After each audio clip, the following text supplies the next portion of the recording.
The man in the coffin opened his eyes. That was the moment everyone realized something was terribly wrong. Gasps ripped through the chapel. A woman screamed. Someone dropped a phone, the sound echoing louder than the prayer that had just ended. The man wasn't supposed to be alive. The name on the coffin read Daniel Hargrove, age 41. Daniel Hargrove had been declared dead 3 days ago. The funeral had started like any other.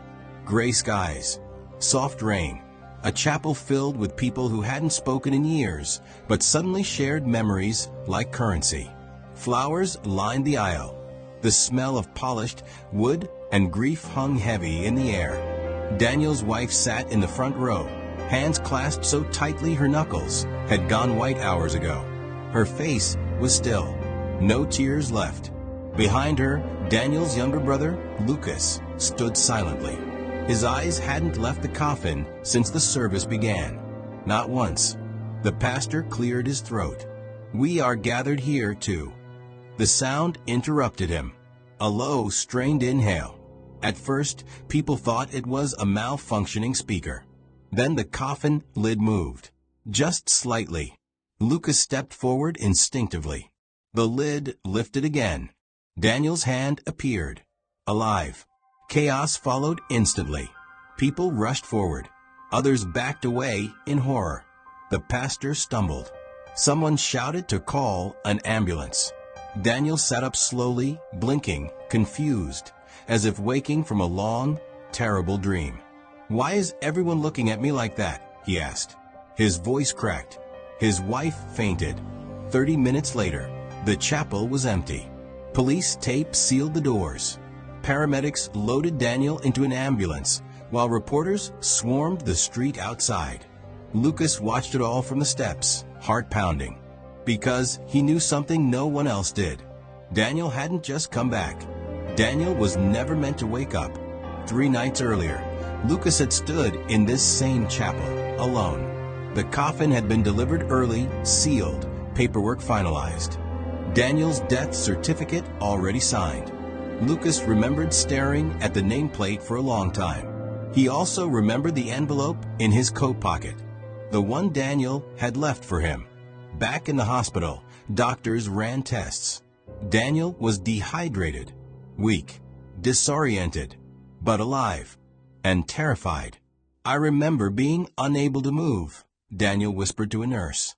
"I could hear voices. I could hear crying." Lucas closed his eyes, because that wasn't possible. The sedative dosage had been calculated perfectly. By nightfall, Daniel was stable. Lucas sat alone in his car, knuckles tight around the steering wheel. His phone buzzed. Unknown number. You weren't supposed to open it. Lucas felt his stomach drop. He typed back. "Open what?" 3 dots appeared, then disappeared. The phone went dark. At home, Lucas finally opened the envelope. Inside was a single USB drive and a handwritten note. "If you're reading this, I was right. They're watching. And if I'm dead, that means they failed." Lucas stared at the note until his eyes burned. Outside, a car passed slowly, too slowly. That night, Daniel didn't sleep. Every time he closed his eyes, he saw darkness pressing in from all sides. He remembered hearing Lucas's voice, calm, too calm, saying goodbye. By morning, the world had changed. The man who came back from the dead was everywhere. News, social media, speculation. But buried beneath the miracle was a question no one was asking. Why was Daniel in that coffin to begin with? And why did Lucas look relieved? Instead of surprised, Daniel Hargrove woke to the sound of machines. A slow, steady beeping filled the hospital room, grounding him in the present. The ceiling above was unfamiliar, too white, too clean. His body felt heavy, as though gravity had increased overnight. He turned his head slightly. Pain flared behind his eyes. For a moment, panic surged. His breath quickened, shallow and uneven. The memory returned in fragments. Darkness, pressure, voices muffled as if underwater. The unbearable certainty that he was trapped somewhere he wasn't supposed to be.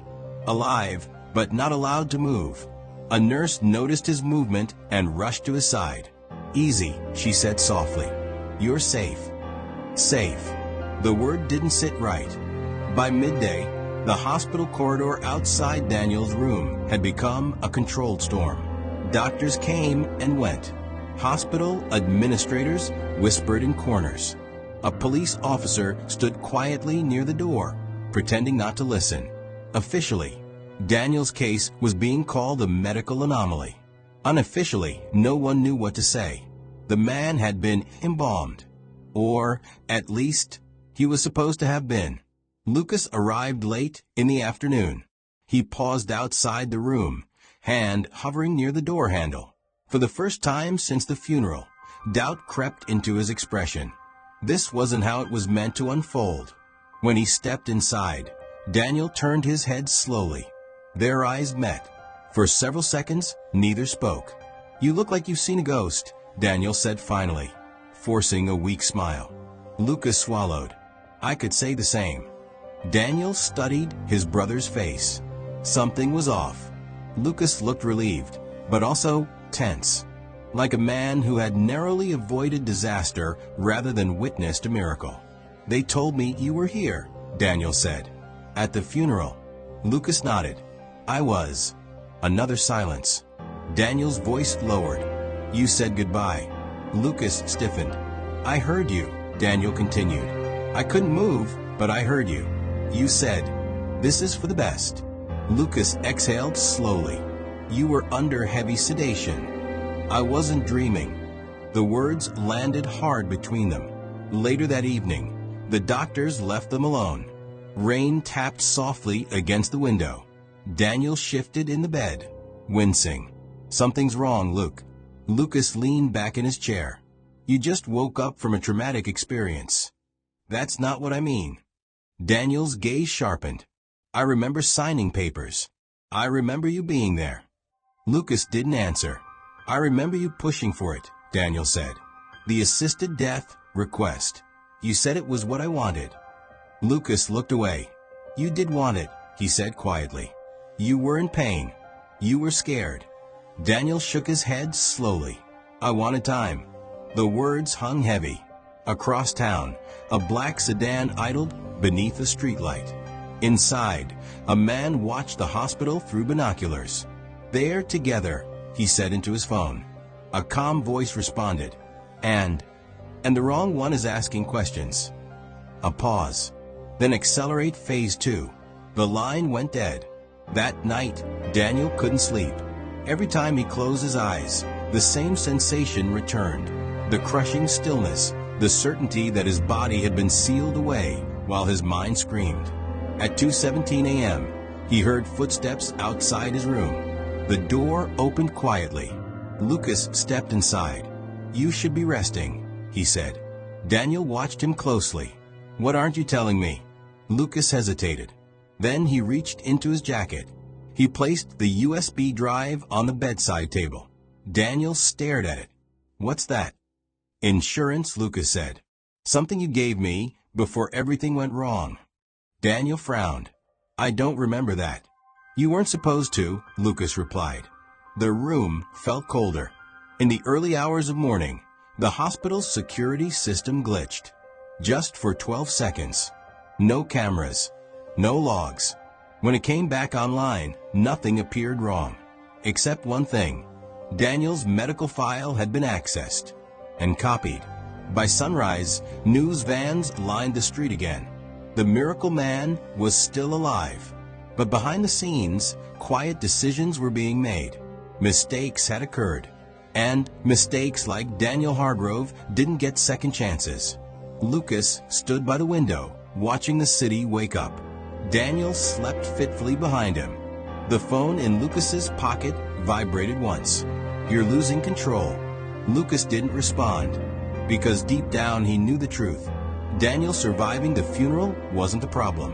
Daniel remembering was. The hospital room felt different after sunrise. Not quieter, controlled. Daniel noticed at the moment he opened his eyes. The beeping of the machines was the same. The light filtered through the blinds as it had before, Yet something invisible had shifted. Nurses moved with careful politeness. Doctors spoke only when necessary. No one lingered, as if his presence had become an inconvenience. Lucas was gone. Daniel checked the clock.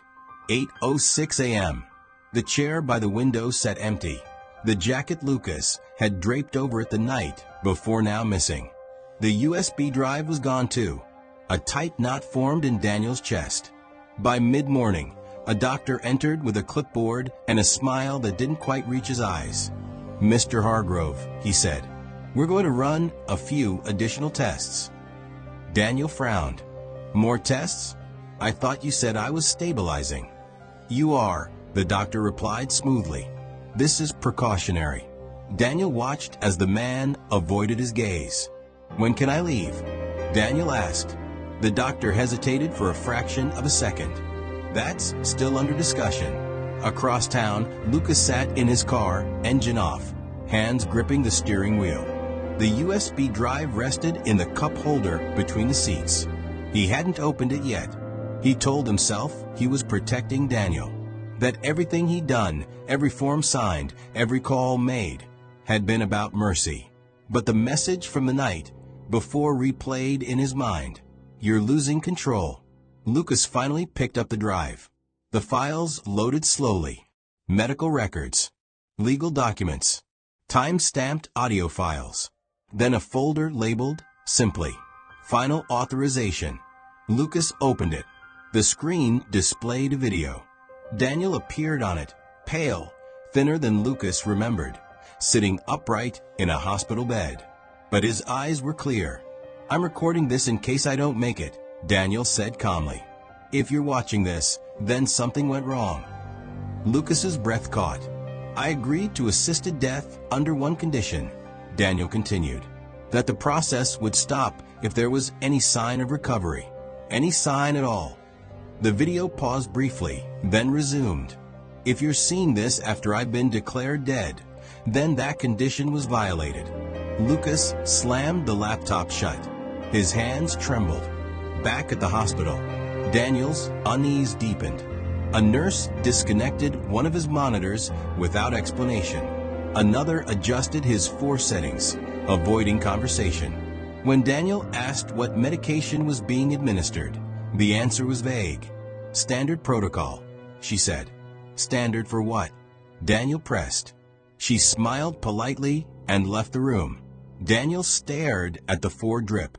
Something cold settled in his stomach. That afternoon, a stranger entered his room.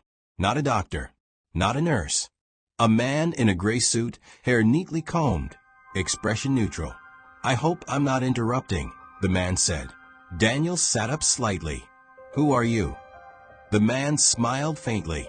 "Someone making sure a complicated situation stays simple." Daniel's pulse quickened. "You shouldn't be here." "Neither should you," the man replied. The air between them felt heavy.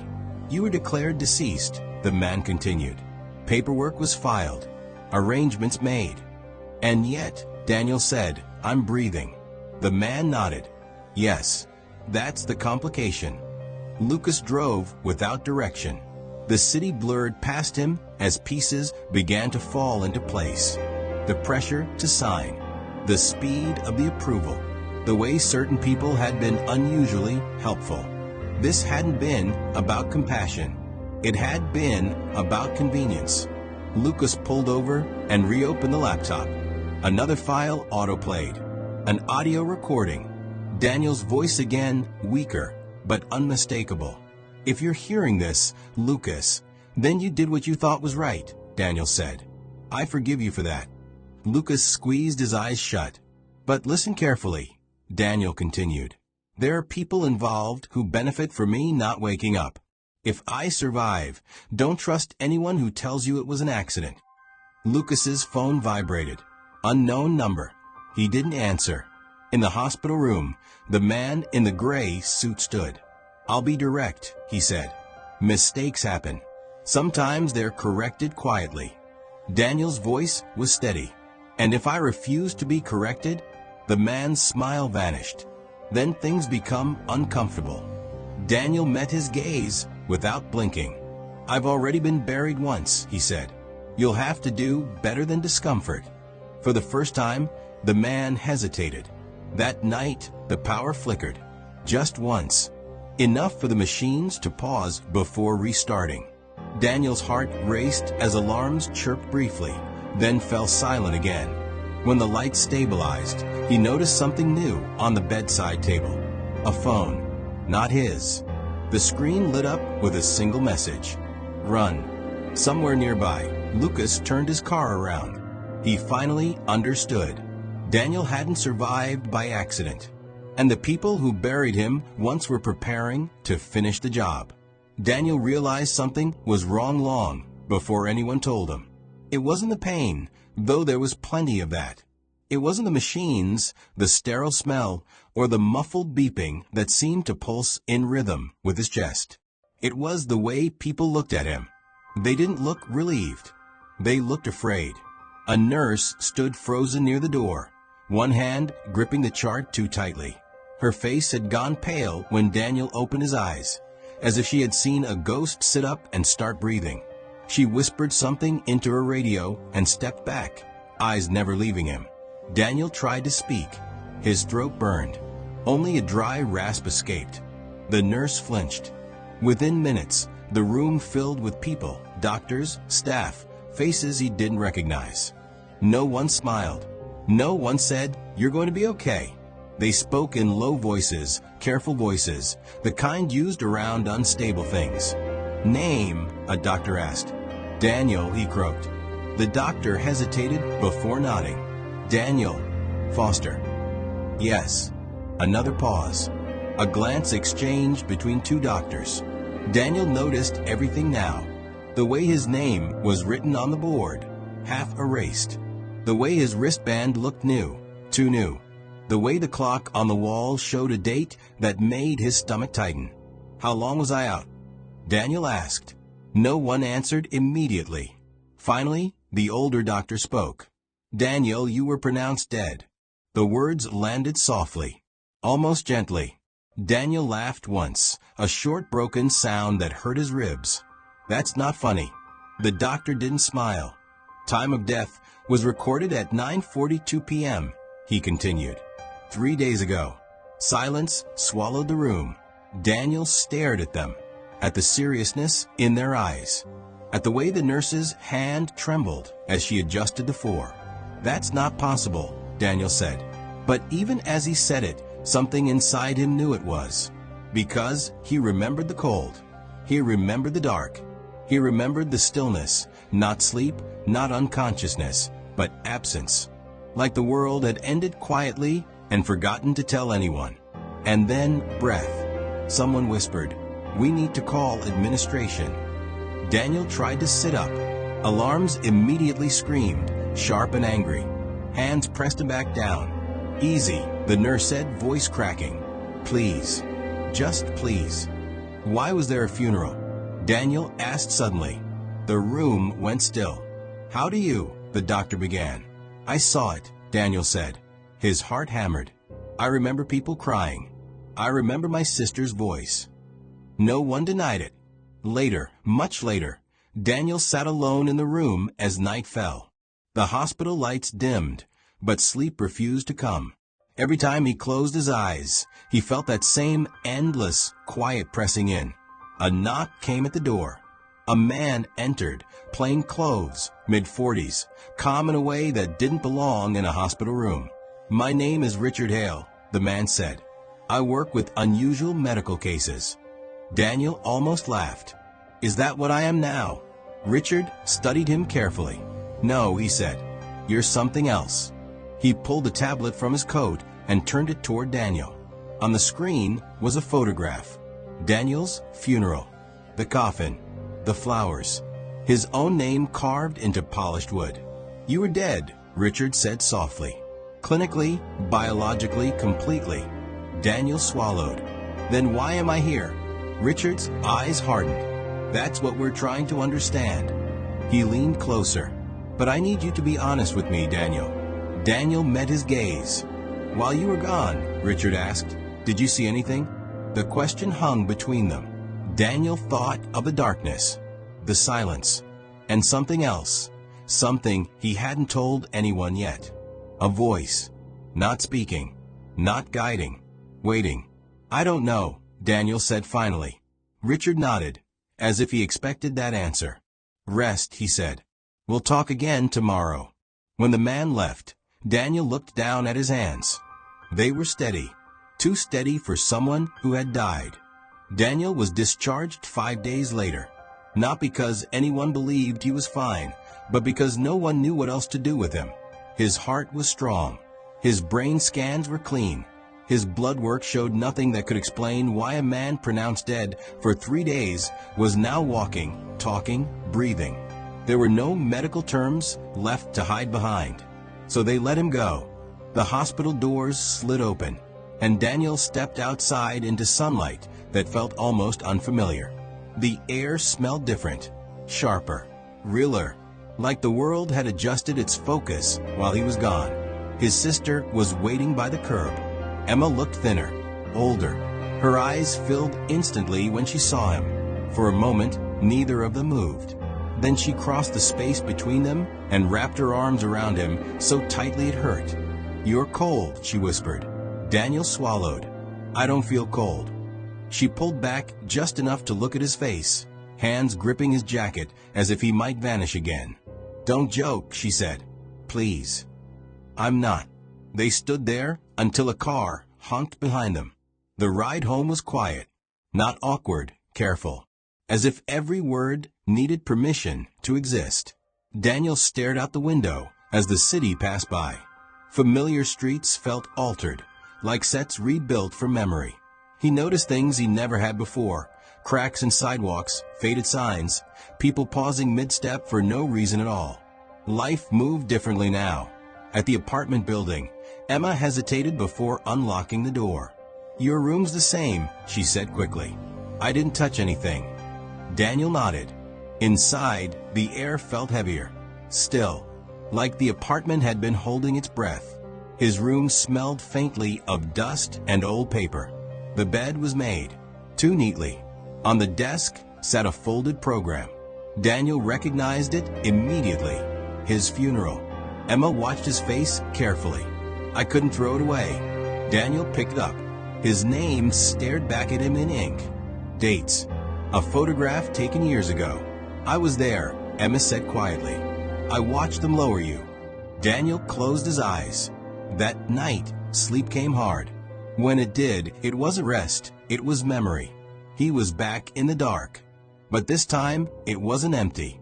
The silence had shape now, depth, and something stood within it. Not a figure, not a voice, an awareness. Daniel felt himself being observed, not judged, not threatened, but acknowledged. Then the sensation passed, like a tide pulling back. He woke, gasping. Morning light spilled across the room. His heart slowed. He sat up, steadying himself, and noticed something new. A scar, thin, pale, just above his heart. Daniel frowned. He hadn't had it before. Later that day, Richard Hale returned. This time, he came alone. They sat at the kitchen table, sunlight stretching between them. "You remember more?" Richard said, not asking. Daniel nodded. "Not images, feelings." Richard leaned back. "That's consistent."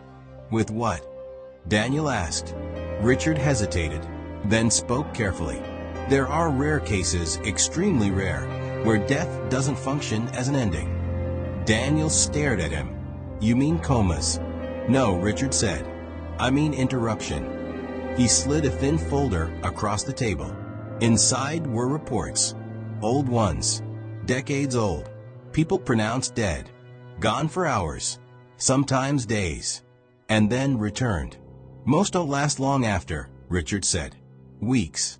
Months. Their bodies reject the correction." Daniel's fingers tightened. "And the ones who do, they change." Daniel met his gaze. "How?" Richard's voice dropped. "They bring something back." Emma stood frozen in the doorway. "Something like what?" she asked. Richard looked at her, then back at Daniel. "Awareness. Sensitivity. A connection." To what? Daniel asked. Richard didn't answer. Instead, he stood. We'll be watching, he said. Not to stop you, to learn. After he left, Emma sat beside Daniel. Are you going to die again? She asked. Daniel looked at the scar on his chest. I don't think so, he said slowly. I think I already did. Days passed. Daniel noticed changes. He could feel things before they happened, not visions, not predictions, but pressure, like the air thickened before certain moments. Once, he stopped Emma from stepping off the curb just as a car ran the light. Another time, he felt grief radiating from a stranger across a room, sharp and fresh. He wasn't seeing the dead. He was feeling the living. One evening, Daniel returned to the cemetery. He stood before his own grave. The earth had settled. Flowers wilted. A name carved into stone.